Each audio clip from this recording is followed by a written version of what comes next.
Scarlett. 19 yung score ko. Ay, hindi perfect. Buti pa ako, naka 20. Bawi ka na lang next time, ha? Scarlett, nagawa mo ba yung assignment natin? May assignment tayo? Hala, di ko nagawa. Huwag mo nang sasabihin kay mama. Sige, di ko sasabihin. Ma'am, may assignment po pala tayo. Ay, oo nga pala, may assignment tayo, class. Ang hindi gumawa ng assignment, bagsak sa akin, ha? Bida-bida talaga tong si Samantha. Okay, class, sinong iboboto niyong president? I nominate Scarlett, ma'am. Ako? Di ako papayag. Dapat ako yung maging president. Go, Scarlett, kaya mo yan. I nominate myself because I believe na mas responsible ako. I believe na hindi ako nangungupit ng class funds. Iboto niyo ako dahil matataas ang mga scores ko. Iboto niyo ako dahil hindi ako nangungopya para lang tumaas ang score. Ako ba pinaparinggan mo? Mukhang may natamaan ata. Congrats, Scarlett. Deserve mo maging president. Gagawin ko yung best ko. Good morning, class. Hindi na papasok si Samantha. Ha? Ano nangyari? Ang balita ko, nag-drop na siya dahil sa sobrang pressure sa nanay niya. Palagi siya pinapagalitan kapag hindi perfect yung score niya. Nagalit din yung nanay niya nung hindi siya nanalo ng president. Kaya, na-depress talaga siya. Kawawa naman pala siya. Bakit nawawala ang laman ng class funds, ha? Sinong kumuha na ito? Ma'am, kilala ko po kung sino yung kumuha. Oh, Samantha, sino kumuha? Sino pa ba, ma'am? This is Scarlett. Ha? Wala akong kinukuha. Scarlett, ikaw pala yung kumuha ng class funds? Sumama ka sa principal, ngayon na. Apaka-hype talaga nitong si Samantha. Bye, Scarlett. Dami nito Mukhang makakabili na ako ng bagong phone. Ha! Nahuli din kita! Ikaw pala yung kumukuha ng mga class funds natin? Oo, ako yung kumukuha. Bakit? May problema ba? Ang problema ko, ikaw. Ako pa sinisisi mo na kumukuha ng class funds, ikaw naman talaga? Isusumbong kita kay ma'am. Wala ka namang ebidensya. Ikaw ang isusumbong ko dahil naniniwala naman sa akin si ma'am. Humanda ka sa akin, Samantha. Wow, may bagong phone si Samantha. Sana all. Bigay ito ng parents ko, guys. Class! Sino naman kumuha sa class funds? Si Scarlett po yung kumuha, ma'am. Pagsabihan nyo nga yan. Ako na naman? Nagpapatawa ka ata, Samantha. Talaga ba, Samantha? Kitang-kita ko na kumuha ka dito. At narinig ko, nabalak mo na naman si Scarlett. Ma'am, di po ako yun. Gagawin mo pa ako sinungaling? Diyan ka naman magaling, di ba, Samantha? Sa pagsisinungaling? Sumama ka sa akin sa principal at ipapatawag ko yung magulang mo. Buti nga sa'yo, Samantha. Deserve mo yan. Nag-uumpisa pa lang ako. Nay, alis lang ako sige anak. Iniwan niya phone niya. Ano kayang pinag-uusapan nila dito? Mga walang iya kayo. Humanda kayo sa akin. A few moments later. Bakit niyo po kami pinatawag, Nay? Kung hindi ko makikita yung phone ni Kyle, hindi ko malalaman pinagsasabi niyo sa akin. Lagot tayo, ate. Kung san-san mo kasi nilalagay phone mo, Kyle. Nakalimutan ko Mag-umpisa tayo sa'yo, Kyle. Anay, puro na lang itlog at hotdog niluluto ni nanay. Mas masarap pa magluto yung kapitbahay natin. Sige, next time, ipagluluto kita na sinigang na hotdog. Ikaw, Brianna.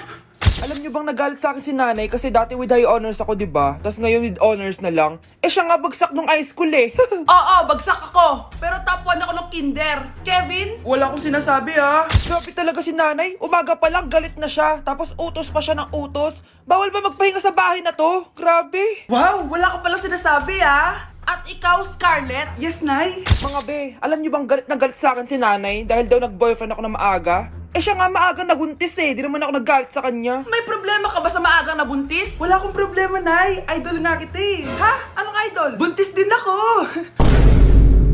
For our last question, ano ang full name ko?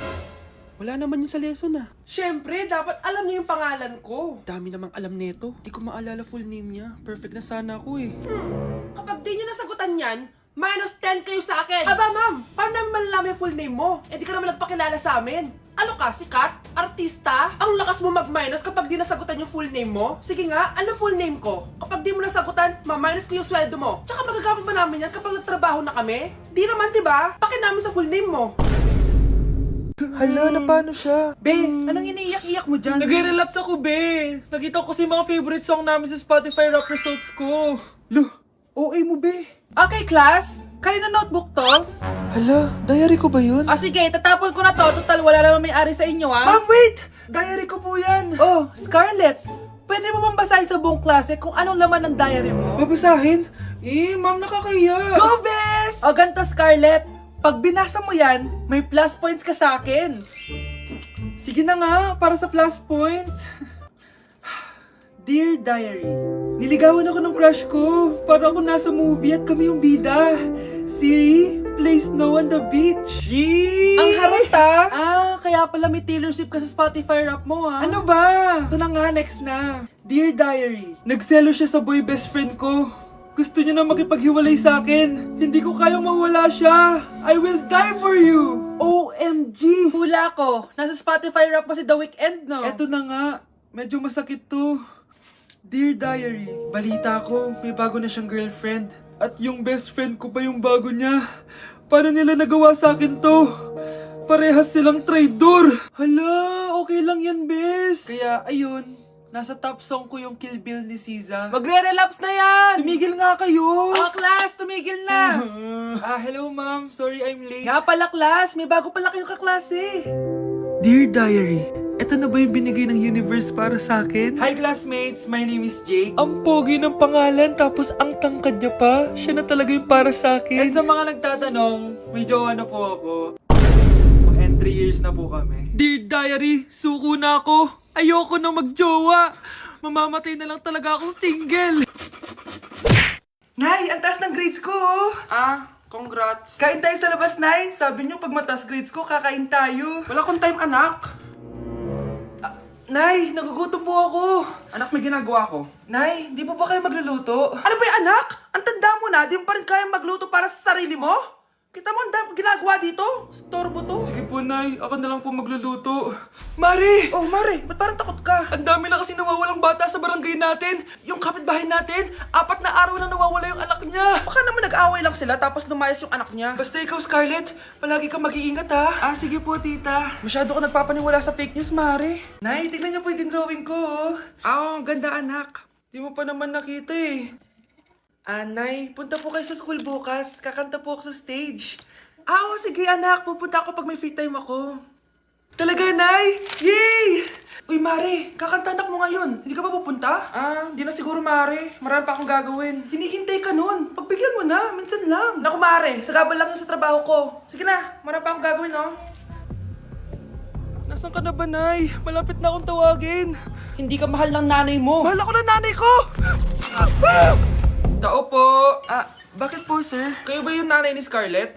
Opo. Ma'am, nawawala po yung anak nyo. Ano? Si Scarlett? Aware naman siguro kayo na maraming nawawalang bata dito sa barangay natin, ma'am. Scarlett? Yung iba, ma'am, hindi na namin nahanap. Napakawalang kwenta mong nanay. Disturb mo yan. Okay, class. Accepted sa exam ang may pinakamagandang spoken poetry. Ma'am, I volunteer. Wow, okay, Scarlett. Esophagus. Habang tayo'y kumakain sa pagkainan, hindi mawawala ang esophagus. Mananatili yan panghabang buhay. Dadaloy yan sa iyong sinapupunan. And I thank you. Magaling! Sinong gustong lumaban kay Scarlett? Ma'am, lalaban po ako. Okay, class. May lalaban pala kay Scarlett. Si Samantha. Pantog. Kapag tayo'y umiihi, syempre, kailangan hindi mo mapigilan ang iyong ihi, syempre, para iwas bato, para iwas sakit, syempre.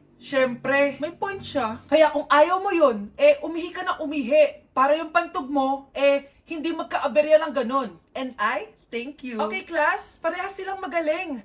Kaso, isa lang ang mananalo. Sana ako yung manalo para perfect na ako sa exam. Sigurado namang ako yung mananalo dyan. Galing ko kaya. Ang nanalo ay si... Ako po, ma'am. Lalaban ako. Sige, Michael. Putok. Nangangamoy putok na dito. Matuto rin kayong maligo.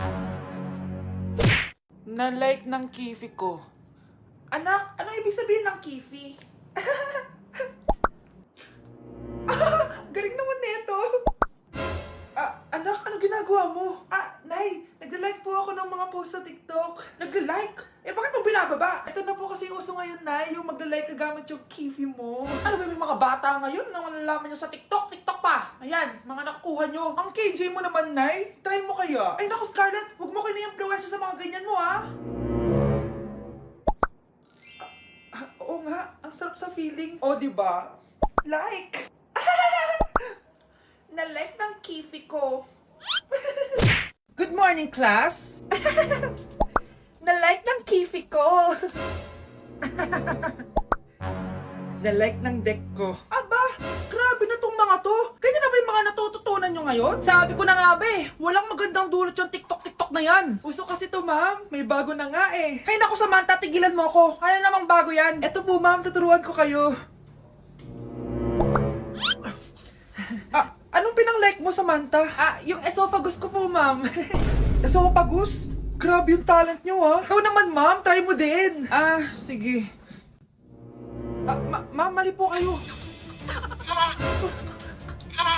Ma'am, sumobra po kayo. Hindi na po esophagus yan. Bitukan na po yan. Hello po, ma'am. Ang ganda naman po ng bahay nyo. Sino yan, Nay? Hello po. Anak, ito nga pala si Bebang. Bagong katulong natin dito. Siguraduhin mo lang na magaling ka, Dahil ayoko sa lahat, yung tatanga-tanga. Opo, mama. Ayusin ko po yung trabaho ko. Sige na, mag-umpisa ka na maglinis. Sige po. Di ko talaga gusto yung bago namin katulong dito. Nakakainis yung mukha niya. Ano yun? Ano ba yan? Unang araw pa lang dito, may nabasag ka na agad? Sorry po, ma'am. Tatanga-tanga kasi maglinis? Di mo ba alam na 1,000 pesos ang isa niyan? Linisin mo na yan! At wala ka sweldo na 3 araw, Dahil wala ka naman pambayad niyan. Ganito nyo pala tinrato ang nanay ko. Humanda kayo. Bebang! Gawin mo nga ako ng kape. Ma'am, eto na po yung kape nyo. Ano ba yan? Bakit malamig na to? Gusto mo tapo ko to sa mukha mo, ha? Sorry po, ma'am. Gawin mo ako ulit ng bago. Baka na pang magawa ko sa'yo. Sige po, gagawa na lang po ako ulit ng bago. Pakatanga. Ma'am, eto na po yung mainit nyo pong kape. Sa susunod, huwag kang tatanga-tanga kung ayaw mo mawala ng trabaho. Bebang! Kuhaan mo nga ako ng tubig dito. Eto po, ma'am, yung tubig nyo. Doon ka na nga. Yung makita pagmumukha mo. Sakit ng tiyan ko!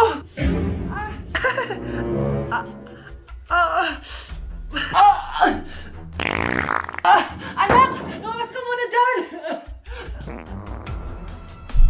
Gusto mo nang mainit, Tignan ko na lang kung hindi kumulo yung tiyan nyo dito. Ma'am, eto na po yung mainit nyo pong kape. Eto po, ma'am, yung tubig nyo. Hindi ko kayo mapapatawad sa ginawa nyo sa nanay ko. Nag-uumpisa pa lang ako sa paghihiganti ko sa inyo. Nay, kasama ko si Cheska, yung best friend ko. Ang ganda naman yung best friend mo, anak. Kumain na kayo dito. Ay, hindi na, Nay. Busog pa kami, di ba? Opo, tita. Sige. Pasok na kami sa kwarto, Nay, Tara na. Tagal na natin di nagkita, bes. Oo nga pero syempre, best friend pa din tayo. Basta, walang iwanan, Oo naman, walang iwanan. Hanggang sa kabilang buhay pa yan. Lusya, bata pa tayo. Matagal pa yan. Manood na nga tayo. Sige, kunin ko lang ang mga chichirya natin. Mare! Mars, ang ginagawa mo dito? Nandiyan ba si Scarlett? Bakit, Mars? Si Jessica kasi, yung best friend niya, nasagasaan daw kagabi. Ha? Kasama pa lang ni Scarlett kanina si Jessica. Oo nga. Manonood nga kami ngayon ng movie sa kwarto Scarlett, maniwala ka. Nakalamay na siya ngayon. Di magandang biro yan, tita, Sige na, Nay, pasok na ako. Eto, picture ng lamay niya. Ayaw niyo pa maniwala, Jessica? Saan nagpunta yun? Matawag? Scarlett, for sure alam mo na yung nangyari kay Jessica. Pupunta ka ba sa lamay niya ngayon? Ano pong sabi niyo, tita? Scarlett! Scarlett, lumabas ka dyan! Hi, Scarlett. Tara, nood na tayo ng movie. Jessica? Di ba walang iwanan? Sumama ka na sa akin.